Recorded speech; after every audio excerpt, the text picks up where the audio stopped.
We're kicking off yet another shortened trading week. The Dow, you can see a little bit lower now. This is after it was up as much as 380 points earlier in the session. The S&P and the NASDAQ, though, also higher, but slightly pairing some of the gains that we had earlier in the day.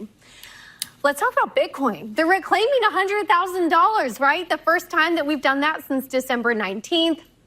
Bitcoin buyer MicroStrategy disclosing that it bought approximately 1,000 Bitcoin for $100 million in cash, bringing the total holdings to approximately 447,000 Bitcoins. Let's do this all with Sound Planning Group CEO David Stryzewski. Thank you so much for joining us here in person. Pleasure to be Do we here. buy Bitcoin even at $101,000? Absolutely. Why? Okay, so the thing that we have to understand about Bitcoin is that there's only so many of them. Fair. And so 94% of all possible 21 million Bitcoins have already been mined. And do you know that there's a little over 100 years ahead of us before the last one will be mined? Okay. And so here's the reality. We have a supply shortage that we're not really aware of at this time. We're kind of thinking of the price of this. We're not actually thinking of the function of what it was actually intended for, because it's not super fast at transacting right now. But no, this is an absolute time to buy. We want to buy on dips. Pop quiz. MicroStrategy owns like 2% of all Bitcoin outstanding. Is that a good play if I can't buy a Bitcoin or a Bitcoin ETF? Yes, of course, absolutely. I mean, in fact, if people are confused about how to even get involved with crypto, and they go, I'm just not, it's the most confusing parts about computers, the most confusing parts about money, I'll just buy Coinbase. That's another way to do it as well. Fair. And so, these are some different ways to be looking at things. Another one you like is Ripple. You said it is the coin to be looking at right now. Absolutely. Why? Okay, so Ripple actually was the second largest coin prior to the SEC's investigation of them. They did this really weird lawsuit against them, and basically the Ripple's going to be the track that everything's going to be running on in the future. So they created their own stable coin right now. Okay. And Bank of America, like I said, they were doing 100% of their internal transactions. They've got 83 different patents on it, and there's some incredible stuff that's going to be coming out. So The cynics, though, tell me, only put as much in this space as you're willing to lose. Effectively, as of now, some people say it feels like a casino. Do you agree with that? It's the best example I have is this. Don't not get involved with something.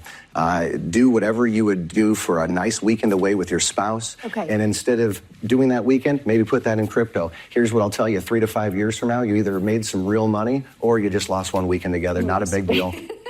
I know, but I could have had that vacation, You right, could have had a David? vacation or you made your retirement. Well said. Okay, maybe that's a bet I'm willing to take. I wanted to just finish with you and follow full circle. We started the conversation talking about bonds. How much of a threat do you see, maybe 5% on a 10-year? And if so, how much of a threat is that to the equity market? I think that the Treasury has been a big problem. We can't let the debt get so high or we're not going to actually have the ability to be paying this off. The United States is going backwards right now, and we can't make higher payments. The Treasury, I think, is also a future IOU on the U.S. dollar. No one wants a promise when you're just going to print more money, print more money, print more money. We're talking about better fiscal responsibility right now with President Trump and the Doge concept here, which is awesome. But here's the reality. We are saturated in debt. Bonds lose money in 5 different ways. All those ways are on the table right now. So bonds and dollar depreciation then makes your case for some of these alternatives that we talked about. Gold and Bitcoin are going up because inflation's real. Okay, good. Can we talk about gold? Yes, ma'am. Gold or silver? Silver for sure. Why? Fact, because the gold standard was established as a 15-to-1 ratio. Everyone knows the term. It's a 9-to-1 mining ratio today. If we look at the numbers right now, as of this morning, it was 89-to-1. I'll do that deal every day of my life. 89 silver to 1 ounce of gold. And so silver's about to go through the roof. We're in an early market here for this bull. I need Costco to start selling me silver bars. Because right now they're selling me gold bars. They do silver as well. Amazing. Exceptional pricing. Okay, you just made my day. Gold bars and silver bars from David Stryzewski in my stocking next year for Christmas.